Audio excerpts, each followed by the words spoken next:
Assalamualaikum warahmatullahi wabarakatuh. Perkenalkan, saya Ahmad Arizal Fudin dengan NIM 202105100028. Di sini saya akan mempresentasikan tugas matkul kebijakan publik dosen pengampu Bapak Usis Tamrin SHP MKP dengan judul kebijakan pengelolaan TPS atau TPA di wilayah Surabaya atau tempat pembuangan sampah. Judul kebijakan pengelolaan TPS atau TPA di wilayah Surabaya atau tempat pembuangan sampah. Latar belakang masalah, masyarakat sulit untuk menjumpai tempat yang bersih dari sampah.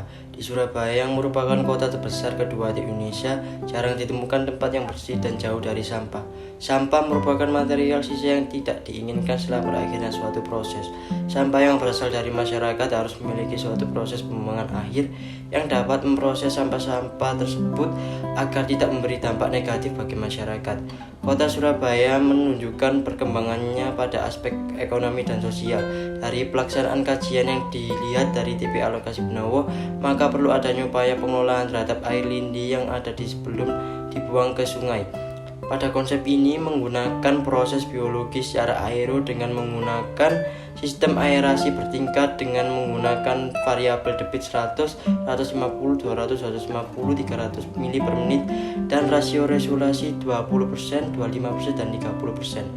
Menurut sebuah penelitian oleh Merriam dalam Myers 2014 menjelaskan bahwa kepatuhan merupakan salah satu jenis perilaku sosial di mana seseorang menaati dan mematuhi permintaan orang lain untuk melakukan sesuatu karena adanya unsur otoritas. Ketidakhadiran dan figur otoritas akan menyebabkan individu cenderung untuk melanggar permintaan tersebut. Individu berperilaku patuh guna untuk mendapatkan reaksi yang menyenangkan ataupun menghindari hukuman konsekuensi perilaku yang dilakukannya. Faktor-faktor yang mengaruhi kepatuhan dibagi menjadi dua, yaitu faktor internal dan eksternal. Dalam faktor internal dibagi menjadi tiga, yaitu pendidikan, pengetahuan, dan usia, sedangkan faktor eksternal dibagi menjadi empat, yaitu pemahaman tentang instruksi, kualitas, interaksi sosial, keluarga, dan keyakinan, sikap, juga kepribadian. Tabel analisis proses perumusan masalah. Masalah kebijakan. Nomor 1, tahapan masalah. 1. Situasi masalah tempat pembuangan sampah mengganggu masyarakat. Nomor 2, tahapan masalah, masalah meta masalah. Nomor 1, tempat pembuangan sampah masih tidak tertata rapi dan masih banyak sampah menumpuk. Nomor 2, tempat pembuangan sampah produk sampah. 3, pelaku sampah tempat pembuangan sampah seenaknya. 4, tempat pembuangan sampah kumuh dan menyebabkan berbagai penyakit. 5, tempat pembuangan sampah sembarangan mengganggu keindahan lingkungan serta mengganggu keindahan kota. 6, tempat pembuangan sampah per wilayah masih terhitung minim bagi masyarakatnya. Nomor 7, pengelolaan tempat pembuangan sampah di wilayah Benowo sudah menekankan sampah menjadi energi listrik. 3, yaitu masalah substantif masalah. 1, pelaku tempat pembuangan sampah seenaknya. 2, tempat pembuangan sampah masih tidak terrapi dan masih banyak sampah menumpuk. 4, masalah formal, masalah perilaku yang membuang sampah di tempat pembuangan sampah masih sering berbuat seenak sendiri. Contoh, membuang sampah di sungai lebih banyak ditemukan sampah-sampah di gorong-gorong. Alternatif penyelesaian masalah. Masalah kebersihan kota masih dilihat dengan banyaknya sampah di jalan dan gorong-gorong. Dampak: 1, sering mendatangkan bau yang tidak sedap di setiap jalan. 2, mendatangkan banjir level rendah sampai yang tinggi. 3, mendatangkan berbagai penyakit dan dapat mencemari lingkungan. 4, membakar sampah adalah salah besar karena akan menyebabkan polusi udara semakin banyak. Penyelesaian: pemerintah dan wali kota merekrut tenaga kebersihan untuk TPS, pembuangan sampah, dan TPA. Metode analisis menggunakan analisis teori.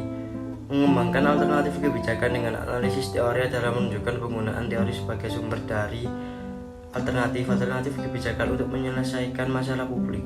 Alternatif kebijakan yang dilahirkan dari analisis teori setidaknya harus benar-benar disesuaikan dengan konteks masalah.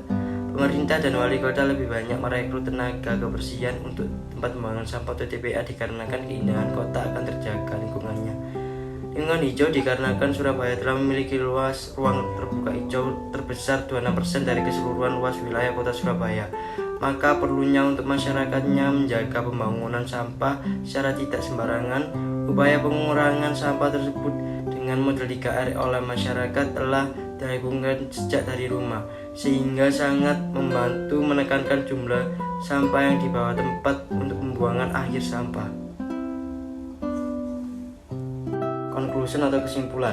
Pemanfaatan sampah memang bisa sedikit mengurangi volume sampah yang ada, akan tetapi jumlah sampah yang bisa termanfaatkan kembali jauh lebih sedikit dan tidak sebanding dengan jumlah sampah yang ada, sehingga masih terlalu banyak sampah yang harus dikelola. Mungkin difikirkan pengadaan tempat pembuangan air di setiap kecamatan sehingga pengelolaan sampah bisa berlangsung dengan biaya operasional yang lebih ringan, sehingga masyarakat setempat lebih mengetahui pentingnya menjaga lingkungan.